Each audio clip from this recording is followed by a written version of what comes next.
So I always talk about thinking about what the end of the project looks like. Now, let me show you something that we did during the framing stage that is a really small thing, but I want to show you what it looks like in the end here. So one of the key things we like to do is if you look over here, you can see the height of that window from the ceiling, but overall, more importantly, is from the floor.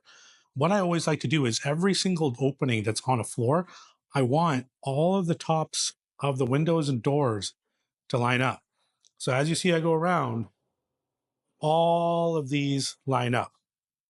Okay. The reason that's important is when the house is finished, you will really notice if the tops of your windows are not the same height. Sometimes there can be issues during framing, whether there's structure or something above, and it can actually lower a window a couple of inches because they have to put a beam or a larger header above. So you have to be very active and very aware that when they finish the framing and they do all the rough openings, before you put your windows in, that they all match up and are level. The other thing you have to think about is if it's a door or if it's a window or a sliding door, there can be different clearances. So even though you set the rough opening at the same for each and every window and door, when you install the door or the window, the finished level may end up being a little bit different.